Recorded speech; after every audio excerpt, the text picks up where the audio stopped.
আবারও মাছ ধরার একটা নতুন ভিডিও নিয়ে আসলাম আপনাদের মাঝে। চলুন দেখি। আল্লাহর অশেষ রহমতে অনেকগুলো মাছ হয়েছে।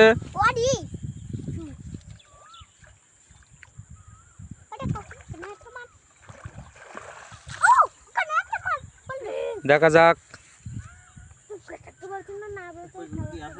শেষ পর্যন্ত কি আছে।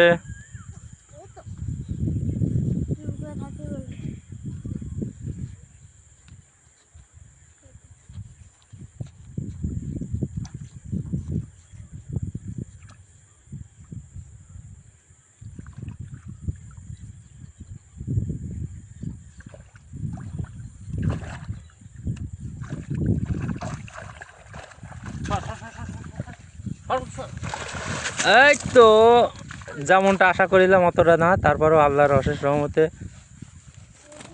অনেকগুলো মাছ হয়েছে। ও তেলাপিয়া যা খেতে স্বাদ।